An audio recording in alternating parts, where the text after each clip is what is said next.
Gleason supposedly had an encounter with Nixon. That Nixon and Gleason were buddies, and they were drinking. Really? And I did not know It's a this. famous story that's disputed, but apparently... Let's go with it, though. Let's go with it. Yeah. Gleason apparently had said that Jackie Gleason and him were drinking, and Nixon was like, "You want to see a fucking UFO?" No way. Yeah, and he flew him to see wreckage, and they had frozen biological entities, and they got a chance to see these things that they had frozen. What? Yeah. What? Yeah. So that must have been like early 70s at some point. Something like that. And That's Jackie Gleason crazy. wound up having a house built in the shape of a UFO afterwards. No Yeah, way. that was for sale as recently as I think like a decade ago. See if you can find that Where? house. In L.A. or something? No, it's in upstate New York. But the house looks like a fucking UFO. No Like he had a way. UFO house built. Yeah, Jackie Gleason apparently was obsessed with UFOs after the fact. No. So this What? is yeah. Jackie that looks Gleason's like a UFO cabin. inspired upstate New York spaceship house. No way. Yeah.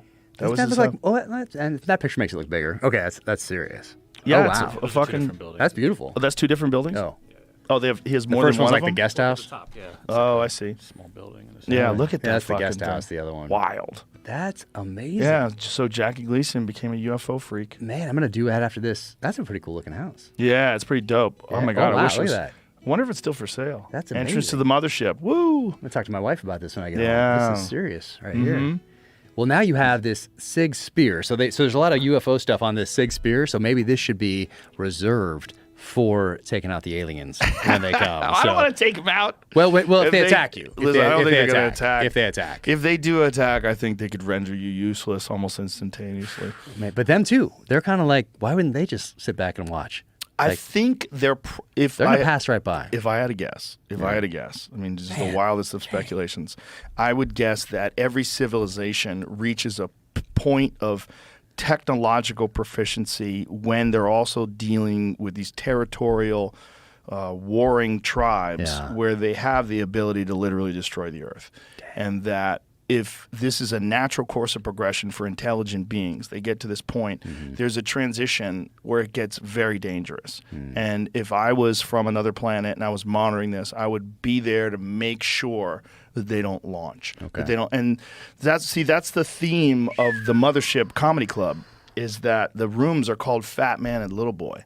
And the reason why the rooms are called Fat Man and Little Boy is because that is a specific moment in UFO folklore when the aliens start arriving. After the detonation of those bombs, that's when you start seeing this massive uptick in sightings. Really? Yes. And interactions with fighter pilots and these different military bases that have nuclear programs where the bases get shut down and all the power goes off. Yeah, there's like... That's wild. Yeah, it's heavy stuff, because if you think that they are watching, that would make the most sense. That they see that we have nuclear power, we have the ability to blow ourselves up, and we detonate two bombs, and then they're like, okay, let's go monitor these assholes. Let's go make sure that they do anything that's going to affect the rest like of the only universe. One country right now has them. Let's fucking specifically concentrate on them. And then they have sightings in the Soviet Union when the Soviet Union has the capabilities. And yeah, there's a ton of documented sightings and these encounters that happen. And then so beforehand, there's not really anything. Very little. Very little. Well, I'm sure they've probably been visiting us. If they do visit us, I would imagine they've been visiting us forever. Like, look, they've got engines. Look, they've got guns. Look, they've got this. You know, it'd be fascinating to watch. Like, look at these territorial apes with nuclear weapons. Like, it's the time to watch. Right now, they're probably just sitting back, popping that popcorn and being like, oh, man, well, it's getting interesting now. We're getting closer and closer to our fucking inevitable demise. Like, that's when the sightings are ramped up to the point where the Pentagon has to start talking about it. And they are. Yes. In front of Congress. Yes. I mean, that's wild. Yeah. But no one pays attention. No one pays attention. It's like, let's go back to, TikTok and Instagram. Well, I mean, they kind of pay attention, but it's not, there's nothing that you could fucking put your fork into. Right. You know, it's like, what is it? You know, like, why are they telling us about this? That's also, there's a lot of cynicism when it comes to, like, why is the government telling us about UFOs? Like a distraction, you mean? But what is it? Like, what are they telling us because they really have this information and they want to slowly leak it out because this is an inevitable contact moment and they want to prepare civilization, or is it just horseshit? Is it just they're distracting us, and this is how they, institute this drone program where they have this, anti-gravity device and they can move at insane rates of speed? I don't know. I mean, it's just guesswork. That's crazy. Yeah.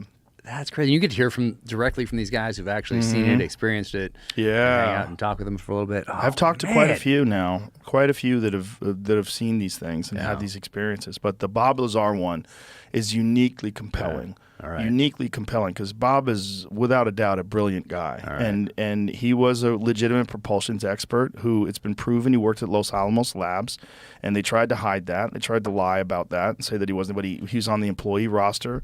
He has an intimate knowledge of the facilities. They took him. George Knapp took him on a tour of Los Alamos. He knew where everything was.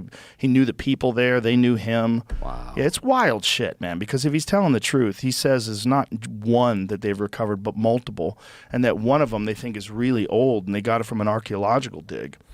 They think that they recovered this thing in the ground. That's movie stuff. I mean, you see that in movies, and we all watch it in movies and think it's science fiction, but there's a lot of science fiction that has come to fruition, from submarines to going to the moon to also space travel in general, flight, just flying. Sure, all of it. Every and we're just like, Buck Rogers. No big deal.